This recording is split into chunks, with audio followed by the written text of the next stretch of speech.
So I think moving forward, I think it's really going to be focusing a lot on getting everything that we have set up perfectly.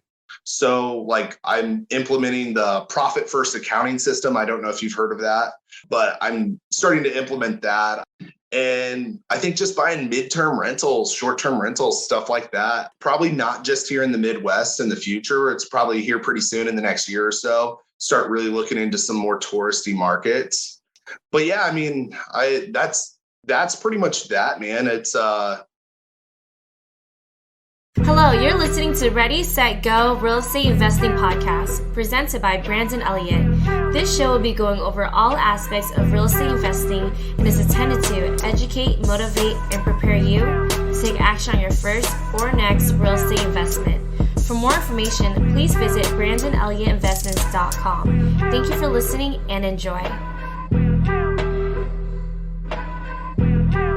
Welcome back, everyone, to Ready, Set, Go Real Estate Investing Podcast. I'm your host, Mr. Brandon Elliott. I'm excited today. We have a special guest coming from the northern parts of Indiana, ex-military in the Navy, went from $400 in his pocket to owning several $1 million worth of real estate, has a net worth of $1.4 million currently, constantly growing. But what's really cool is really laser beaming into his niche, has several, I believe 3 mobile home parks, but just got rid of about a dozen, single family homes and so forth. So really starting to laser beam into focus. And obviously the compound effect from that is always tremendous. So I'm really excited to have Bobby on today. What's up, Bobby? How are you, man?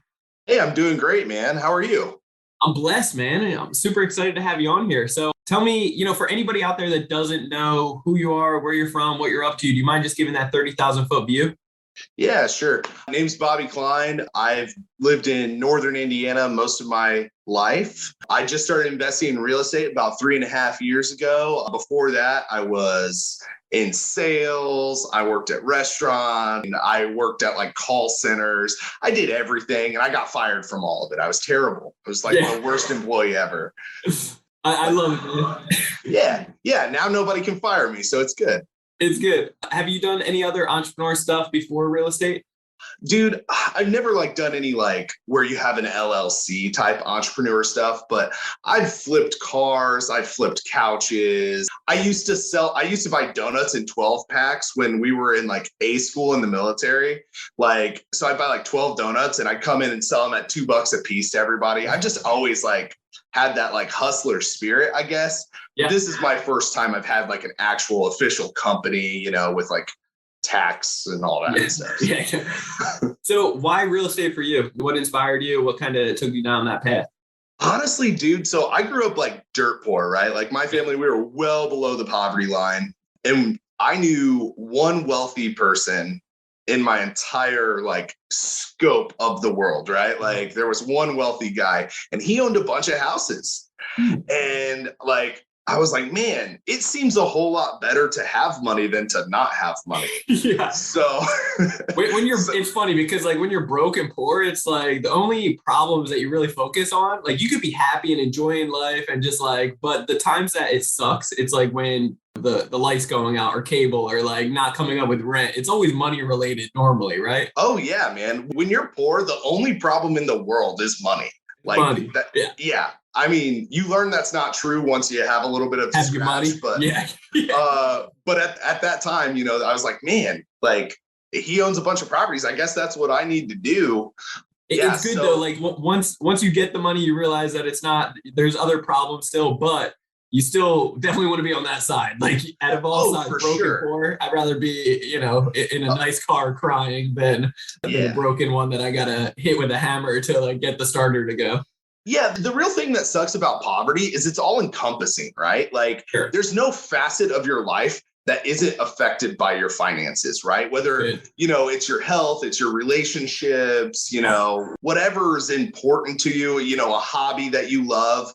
Everything in the world is affected by your finances. And you don't need to be a multi-millionaire to enjoy those things. Yeah. But if you're broke, you cannot enjoy those things. Yeah.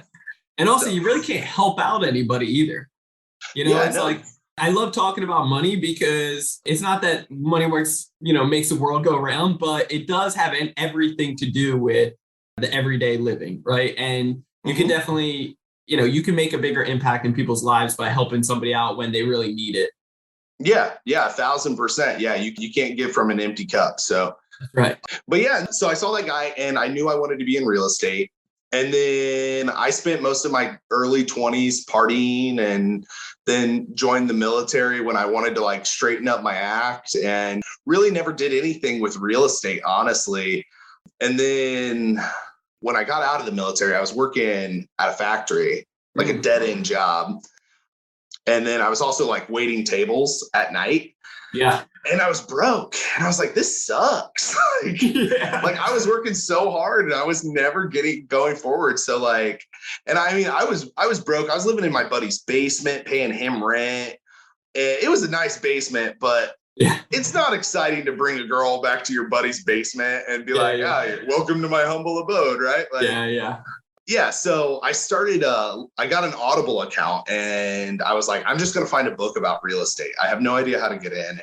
I landed on a great book, which is Brandon Turner's How to Invest in Real Estate with No and Low Money Down. Yeah. So that was like the first real estate book I ever read. And then like, that's awesome. That's when it like kind of clicked. And I was like, oh man, like this is like, there's a system. This is a game and you can play it, dude. Like, oh yeah. So like that realization, it was still probably 3 years before I bought my first property. But yeah, that's when the education curve started. And then a couple of years later, I was in real estate and have been ever since. So did you get, besides the books, did you get any other education, any guidance, mentorship? Did you ever find that one guy that was doing it and like try to pick his brain, take him out to lunch or something? Yeah, it was the dude who I saw when I was like 12.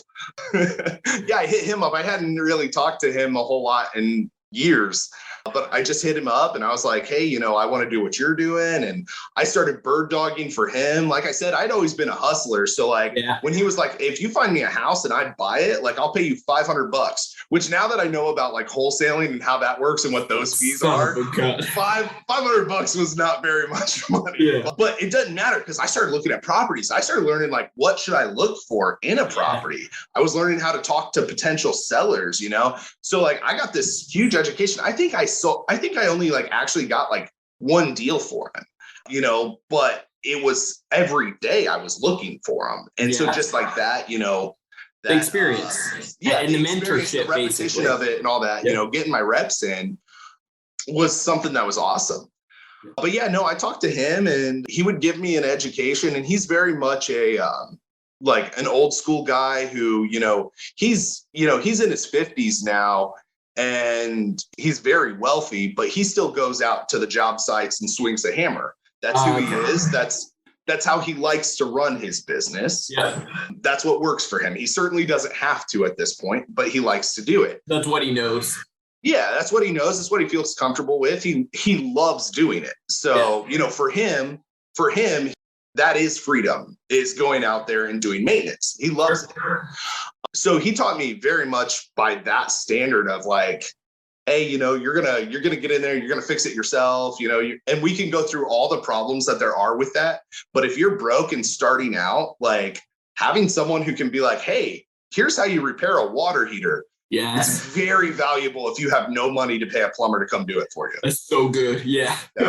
It's good to learn those things anyway, just so you can, even when you get money to do it, because there's certain things that like, I grew up without a father or like just a male figure, didn't know certain things. Like I'm not a mechanic, like good with engines. I'm not good with changing certain things, but therefore, like I really need to rely on a good contractor. Now, even though I have money to do it, it's still one of those things that they could blow smoke up my ass and I wouldn't really necessarily know in the beginning. So it's good to get at least the education on how to, and when you do have money to hire on somebody, you can make sure that they are doing it the right way to verify. Yeah. Well, and it's all about valuing your time too, right? Like, so like when I first started out, like I said, I had $400. My time was not that valuable. Yeah. I would trade all the time. My time was not crazy valuable, Now that I'm a little further along, it's a little different. But yeah, at the time, there was no reason I shouldn't be the one over there that was painting the unit or doing whatever. Yeah, so that's good. So when was that first deal? How did you get it? And what did it look like? Yeah, so that first deal would have been in 2019. Let's go. And so I was broke. I had $400, but I found on Craigslist this property that was for sale, and it wasn't in the best area. Yeah. And remember, my market's already cheap to begin with, but this was crazy cheap even for this area. It was $10,000 for this property, and it needed like. Our first one was 9,000. So I hear you, man. I hear you. And it needed like painted and some flooring and stuff. And I didn't have the money or know how to do any of that at the time, but I was like, I'll figure it out. So I called my bank and I wanted to take out a personal loan, and they had to have a reason on the form that they sent me for why you were taking out a personal loan. And I was actually a renter at the time still. And I just put in there, I was like, I'm remodeling my kitchen. Like, yeah, because I had to give them a reason I needed 10 grand, and I didn't want to tell them it was for a house because then they'd want to do a mortgage. So I put it in there, and I don't know how, because I did not have great credit. I got that $10,000 loan. I literally have no idea why they approved me for that, but they did. So I went to buy the property, and then the title company comes back and they're like, hey, this property has $40,000 worth of child support liens on it. And yeah, so like, first of all, I had to ask, like, what's a lien? Because I didn't know anything about that. Then they explained to me it's bad. So so I'm sitting on this 10 grand, and I was looking at the paperwork to pay it back. Well, there was $500 worth of fees associated with it. So regardless of whether I used the money or not, or I just paid it back. So to me, $500 was so much money. So, I called the guy who was my mentor at this point, the same guy that I, met when I was younger. And he was like, just pay it back and then make payments on your $500. And I was like, thanks, but no thanks. Like, that's terrible. Like, we have this money. We're going to go get something. Mm-hmm. And so I just went back to Craigslist, Facebook, and those were the only ways I knew how to find houses back then. Yeah. And a couple of weeks later, same guy gives me a call, and he's like, hey, I don't know if you want this, but he's like, there's a mobile home park in this town that was about an hour away from me. My buddy is willing to sell it on land contract.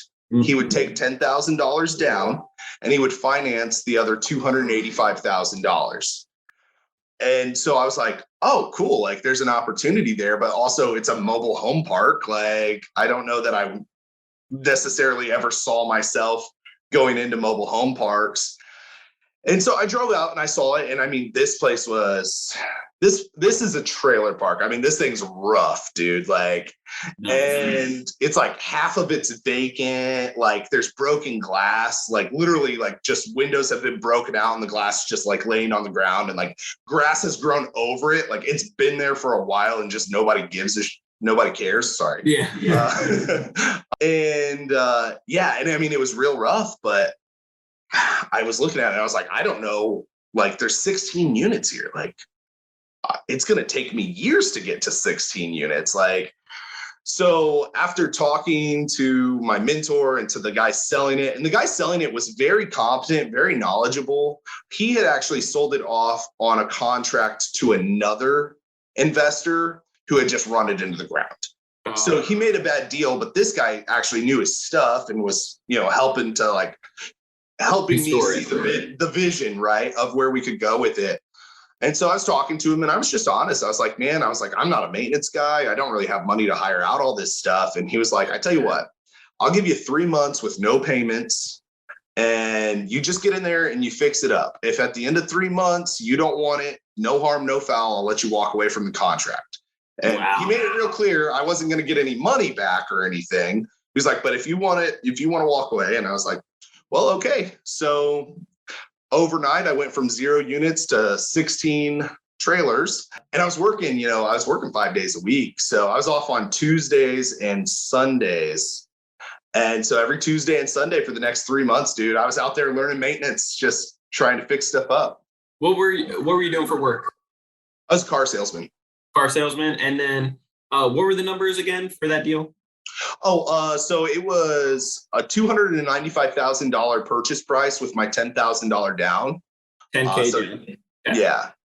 Cool. And so it was non-refundable, the 10K, but for the next 3 months, no payments needed, and kind of give you a little trial and error to see if you even wanted to.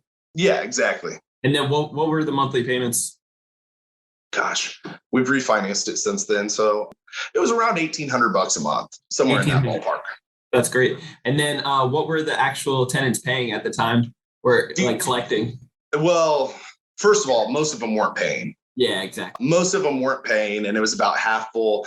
I think the rents ranged from, they were doing weekly, and it was from $100 a week to like $140 a week. Mm-hmm. And so I guess that averages out between like $430 would be the average on $100. So yeah, I mean, not much, mm-hmm. not much. So yeah. And what was it like the taking over that property and managing it for the first time and doing the maintenance, but like dealing with the tenants that were there, trying to talk them into like starting to repay again? Like what was the feelings in the process? What did that look like?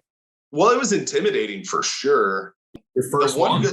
Yeah, first awesome one, dude. First one. The good thing is I was already selling cars. So if you're in sales, yes, you get used to uncomfortable conversations. So I was already kind of okay with uncomfortable conversations. But I mean, it was definitely a mind shift because, the other thing was, I was 29 years old. Yeah. And now I'm going to people who are in their 50s and stuff, and I'm telling them what to do, and I'm telling them you owe me money, and like you can't keep your house looking or your trailer looking like this. I'm going through and I've got to be the bad guy with all these people, and I couldn't even grow a beard until like a year ago, dude. Like I was baby faced. Like I hear you. You're looking like me. Yeah, baby. Yeah. Yeah. So it was really intimidating, man. But I was just like, it was one of those things where it was like, it has to be done. So I guess I'm gonna do it. And it went about how you would expect it to go. Yeah, pretty bad, huh? I'm just kidding. Just kidding. We lost some tenants right out the gate. I mean, which is good though, and it's a scary feeling, but you want to get the bad out right away. If they're not going to pay and it's not a good fit, then get out. Start making room for the new. 1,000%, dude, 1,000%, and that's how I view it now. But certainly at the time, that's not how I was viewing it. You're like, oh no, all the money is but they're not paying anyway, most likely. So yeah. I mean, yeah, and you and I both know, sitting here with more experience under our belts, that was the best thing that could have happened instead of making me victim or whatever. At first, though, it is nerve-wracking, scary as hell. You're like, a vacancy? What? Yeah. But you're just thinking about that monthly payment, $1,800 coming up, and you're like, God, this sucks. Yeah. Oh, dude. I mean, that was right in the back of my mind constantly. What was the monthly payments for the 10K? Oh gosh, that's a good question. I want to say like $350. Yeah, I'm not sure exactly, but I mean, sure. It was a personal loan it was an unsecured loan from a bank to somebody with bad credit. So it was like 16% interest or something crazy high, I mean, it was a terrible deal, but I mean, it was also a great deal because I wouldn't be where I'm at right now without it. So yeah, I mean, like who else is going to give you the money, right? So it's like using the banks and figuring it out. I used credit cards in the beginning, to purchase properties, and it's like, I'm blessed for it, but you never know. So that's awesome. You made it happen. That's the moral of it. It's like when the will there's a way, you made it happen. I love how you listen, like you heard your mentor, you asked him right away, you called and seeked guidance. But when he told you something that you just didn't necessarily agree with, it's okay to leave some of your mentors like stuff on the sideline and focus on what your gut's telling you. Yeah. And I don't know that I have a good like system for that or anything, but it's definitely been one of the things where throughout my investing career, there's been times where I'm like, I respect the hell out of this person, but you're wrong, and I'm going to go show you that you are. Yeah, in the most respectful way possible. I mean that in the most respectful way possible, but I'm going to go do what I'm going to go do. I love that. Determined. Cool. So how long did it take to actually like turn this sucker around and start making it into a better place? Did it take you 3 months, or did it take way longer? Oh, it took way longer than 3 months. But what we were able to do in the 3 months was get it to a break-even point. Nice. So yeah, so it was able to pay the bills. So it was probably technically, when you look at it at full scale, it was still probably losing money when you factor in like CapEx and stuff like that. But it was able to bring in enough money to pay the bills. And I kept working on it just 2 days a week, man. 2 days a week, I'd be out there working on the property and learning how to do everything, because I wasn't from a very like, I wasn't a construction worker or anything like that. Yeah. You know? So like, you're YouTubing this stuff as you're, man. I'm YouTubing, calling people, doing stuff wrong, and then finding out that it doesn't work, wasting money that I didn't really have. Yeah. But yeah, about 3 months after that, we were cooking, dude. I got a couple units done. I had hired on some people to help me, which is its own story that went terribly wrong, but like, whatever, there were other hands in the pot at that point, which allowed me to start getting some stuff done while I wasn't there, which was a game changer. But yeah, 3 months after our 3-month grace period, if you will. So like 6 months after purchasing the property, I was making some money, dude. I was making like $1,000 a week off of it. Again, not counting for CapEx or anything, because I didn't even consider those numbers back then. Yeah. Like, if it's coming in the bank account, I'm cool with it. Let's go. No, I see it. It's right there. Yeah, it's right. Yeah. But I was like, man, this is cool. Cause I was making like 40 grand a year. So now I'm making like 52 grand a year off my first investment, or at least that's how I perceived it. That's probably not accurate. But yeah, I was off to the races after that though, man. It was donezo as far as I was concerned. Real estate was the way to go. Oh yeah, I love it. So when did you actually like leave your job and kind of go all in? So my second property was also a mobile home park. So it was right around that time where I started making that extra $1,000 a week. Yeah. And the guy who had sold it to me was apparently bragging on me in a conversation about, hey, I sold it off to this kid and he's been fixing up units and he's paying me money. And like, and so he was talking to his friend who also owned a mobile home park, who was like, okay, well, I'd be willing to sell mine. And his was bigger and nicer. Nice. And he had already halfway negotiated this deal for me too. He was like, well, he's not going to do bank financing because he's not able to do that. Like, so he already worked out seller financing for me. He worked out a down payment for me. Like, wow. Before I've even heard about the deal. So this guy liked you. Like he had your back. He was like, dude, let's get this kid hooked up. Yeah. So I end up meeting with this gentleman, and it's a 24 unit mobile home park. And like I said, it's a lot nicer. It's like, we've got like paved roads back here and like lights and like, hell yeah, you do. All of the trailers like have all their windows and stuff. Like, I was like, oh shit. You got cut grass in the house? What? Yeah. So, it came with a higher price tag. And it was $500,000, but it's still 10K down. Yeah. He had worked out for me. And, and then obviously it was financed the rest of it out. But that's 2% down, dude. Yes. That's unheard of. That's crazy. Which I didn't work that out either. And he had worked out the same thing on 3 months, no payments for me as well. Let's go. Let's go. So I'm like, oh, this is like donezo. Yeah. Now, I still didn't have 10 grand. Yeah. Because I've been parking all the money right back into the trailer park, getting them fixed up, right? Sure. So I went out just begging for money. And it's funny because I was asking for $5,000 from people, right? Because I was too scared to ask for 10 grand from someone. Mindset. Yeah. Well, and it's funny, because now I've got private lenders and stuff, and I'll just call them and be like, hey, I need, $250,000. And there's no fear there. Yeah. Like now you're giving them an opportunity. You've seen the process, right. It works. And it's like, it's a blessing to them if they get the opportunity. And it doesn't even necessarily need to be them. They might not have it, but maybe they know somebody else that does. So somebody they know might be able to be blessed from it.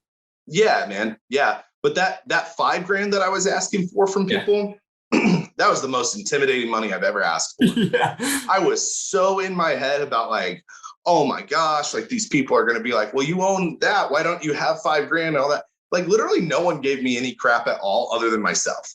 Like the only person who gave me a hard time about it was me. I ended up getting the money from a coworker, and then the other half from an investor in the area who I had never actually really met. If we had met, it had been like, oh, hey, how's it going? But we'd never really talked. But it was just from an investor who knew me, who was like, hey, he's out there killing it. He's working his ass off and getting the thing done. I think he'd be a good investment. So what were the terms on that? Oh gosh, so expensive because I was so embarrassed. I gave the best terms possible. Yeah. So because I had my 3 months no payment from this park as well, I guaranteed repayment within 90 days, and it was $1,500, which is a 30% return on your $5,000. Let's go. Yeah. Hit me up if you need something. Right. That's what I'm saying. Yeah. 90 days, 30% return. Yeah. For what is now a relatively small investment, now that I can see it from the eyes of people who lent to me. Yeah. But I was so nervous for it. I was just like, I'm going to make this the best deal ever. Yeah. Which is good. I like, even though like at the time you didn't know, I think it's still intelligent. I think it's a smart move. You made it a win-win situation. And if the numbers work, the numbers work. So it's like, why not? Again, it's the same thing like I say about the other loan that I had taken out. Yeah. It was expensive money and it was a great idea. Yeah. It was super smart to do that. But yeah, I paid both of them back within like 6 weeks or something like that. And then this one was cool because it was already running well. So what was the vacancy? I don't think there was any vacancy. Really? Yeah. So 24 parks or what 24 pads, which was a mix between park-owned homes and tenant-owned homes. Cool. Yeah, and it was already running well. Just the guy who sold it to me, he really didn't want to be a landlord anymore. He's since sold off all of his properties except for 3, maybe. And now he's just a private money lender for me. That's what he does. He just lends me money and then, travels. So he's got a pretty good setup. Yeah, good for him. So since then, I mean, what were those terms? Did you have balloon payments that you had to pay by a certain? No balloon payment. I still have those same terms with this one. You do? Yeah, I do. Because he actually does not want paid off with that. So he had paid the park off. So it was free and clear on his end. So he's just he's the bank right now, just collecting. Yeah, he's the bank. And so for the next 30 years, he gets payments of $34.28 a month from me. And he's happy as a clam. I think the interest rate was like 7% maybe, which for a contract is not bad. Yeah, great. And again, it goes back to, could I get it cheaper somewhere else? Yeah, probably. But I keep him happy with it because he does not want me to pay it off because we've had that conversation. Because I've talked about refinancing it into some better terms and stuff like that. And he's just not interested in it. And truth be told, he's one of my best private money lenders. Yeah. I'm going to do whatever he wants in regards to that park because I still make a good chunk of money off of it each month. And, we're able to pay the bills and make some money at the same time. What does that bring in per month currently? Gross, we bring in about $11,000, I think. Okay, cool. Yeah. And then what type of responsibilities do you have maintenance-wise with mobile home parks? If somebody's out there that's like looking to get started into mobile home parks, what should they be mindful of? Okay, so it depends on how you do it, right? So if you want the easiest money you're ever going to make, buy a mobile home park that has all of its tenants owning their own mobile home. And they're literally just going to rent the land from you for whatever that amount is in your area per month, right? Just the pad section. Yeah, they're just getting the pad. They will take care of their own maintenance. They will typically take care of their own lawn unless you have large community areas. They will take care of everything and they will send you a check. That is the easiest money. Now, we have a mix of it. So we have that set up with some of them, and those are great. And they're very easy money. And we love those. And we also have park-owned homes, which bring in more money because they're not just renting the land from you. They're renting the mobile home as well. But they come with more responsibilities. They come with maintenance. They come with tenant issues where it's like, you've got to screen more tenants. There's more turnover, stuff like that. So if you want a great job in real estate, that's a great job. If you want to truly treat it as an investment, then park-owned homes are the way to go. Owned homes. I like that. Sorry, I misspoke there. Tenant-owned homes. Tenant-owned homes. Yeah, yeah. Talk to me. What else should somebody know? I mean, location, does that have anything to do with it for somebody getting started? Location as in like your area? Like where do you want your park to be at in your area? Yeah, like, I mean, location has something, it's got to have something to do with it. Like for San Diego, where I live, that's just not a possibility, right? Oh, sure. Yeah, I mean, I don't know all the national regulations and all that stuff for it. I know that mobile home parks, you're not going to go build a new one more than likely. You can, but there's a lot of red tape with that. More than likely, you're going to be purchasing one that already exists. Yeah. And yeah, in the Midwest, they're not that hard to find. So, I mean, for me, if you're wanting one and they have them in your area, the best thing you can do is just go talk to the owner, especially if it's a smaller one. Like if you see a park and it has 300 homes in it, some corporation owns that. So I'm not saying you can't buy it, but that process is going to be entirely different. Yeah. But if you're looking to get one from, you see a small, like maybe 30 unit, 15 unit, whatever, and you're interested in it, more than likely that's owned by a person or a small company like mine, where it's not impossible to go just speak to the owner. So yeah, if that's what you're looking for, I mean, literally if you have PropStream, you can look up who the owner is right on PropStream. If not, you can take a more long-winded approach to it through like the tax records and all that stuff. But yeah, I mean, if you're really looking to acquire one, go talk to them. And I promise you, the crappier it is, the more burnout the person who owns it is. And they probably will be willing to give you some sweet terms. Yeah. I mean, if they are, I don't know their motivation, but you're probably more likely to find somebody who's a motivated seller if it looks really run down and it looks like a ton of work. And that's what you want to focus on too. You want to focus on not tire kicker type of things that are happy and all complete, but somebody that's tired of being in that situation. You want to find the motivation, right, that the seller has to get out of it. And if you got the energy and the willpower and the perseverance really to push through all that, then it could be a great task to kind of take down. For sure. So talk to me, any horror experiences? You're like, dang, I wish I didn't do that. Let's not do that mistake again. Oh man, I've screwed up so many times. It's ridiculous. I've had some really terrible tenants do some really terrible things, which again is me screwing up because who gave them the keys? Yeah, leadership. I like that. Not pointing the finger, but realizing like, hey, well as these are great tenants, I got them. I also got the ones that were doing crappy stuff over here.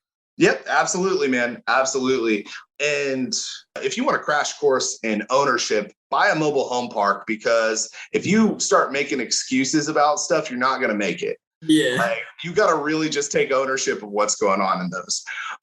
But yeah, I mean, I've had some horror stories, man. I've had some more serious ones where people have gone on to like Indiana's registration. If you buy a mobile home park, you have to be a licensed mobile home park operator, which is, it's literally, there's no test or anything. You send them $200. It's a scheme. Yeah, but they make their money on it. Yeah. Yeah. But no, I've had people screenshot my home address where it was sent and be like, is this where I need to show up to talk to you? Like, people who were upset with me for whatever reason. So, I mean, I've dealt with like that type of crazy. I've also dealt with like, it's the Jerry Springer show in those trailer parks, especially when you first buy it. Mine are all a lot better now, but I've owned them all for years. Yeah. But like when I first bought those and they were letting whoever in there, I mean, there were people who were selling meth out of my trailers. There were people who were just meth users who were like, lot 6 is sleeping with lot 9's wife and lot 12 wants to tell you all about it because you're supposed to care about all that. And like, it can just be like this ugly, ugly situation. But again, that's why the rewards are there too. But yeah, I mean, like all of that has been, there's been so many disasters. I had people threaten to fight me. I've had squatters in my trailers. I've thrown one guy out 3 times because he first got himself evicted and then moved in with somebody else who lived there and then did it a second time. So like, there's plenty of disasters that will go along with it. It's easy to look at the numbers, especially if you're buying in the Midwest. They're cheap, dude. They're cheap and the cash flow's there. Like there's money to be made for sure. But if you just look at the numbers, it's going to look like this amazing thing that's like, why wouldn't I own 20 of these? Well, go buy one. Maybe you will want to own 20 of them. I don't know. I personally probably don't want to own 20 of them, but they were a great start for me for sure. I like that. How many times have the police come out in the last couple of years? Do you have that? I wouldn't be able to put a number on that. So many. Really? So many. Yeah. Just a ridiculous amount of times. We've had SWAT team raids. No We've kidding. had, yeah. Oh yeah, dude. I happened to be there one day at one of my third mobile home park. I happened to be over there one day and I was dropping off materials for my maintenance guys. Yeah. And I saw a cop car pull up. And, I'm always curious because I'm like, you getting one of my tenants? Like, what's going on? Dude, that cop car pulls up and he parks. And then right behind him, the SWAT team paddy wagons just comes flying in and they park and they get out and they're moving all tactically and like taking cover and all that. And they get up to one of my trailers, they surround it, they kick in the doors, throw flashbangs in and all that. And it was crazy. Apparently they had been selling meth out of it for like a while, apparently. It was an inherited tenant. They had always been good. It was the lady that I rented to. She was always super nice, kept her place really clean, didn't bother anyone. And, so I was like, taking meth and she's running around cleaning everything. Yeah, dude. I thought she was like my best tenant. No, she just didn't want anyone bothering her. She was trying to run a business. Yeah, she's a businessman. Wow. That's crazy, bro. Yeah. I love it. I'm glad we got to hear about that.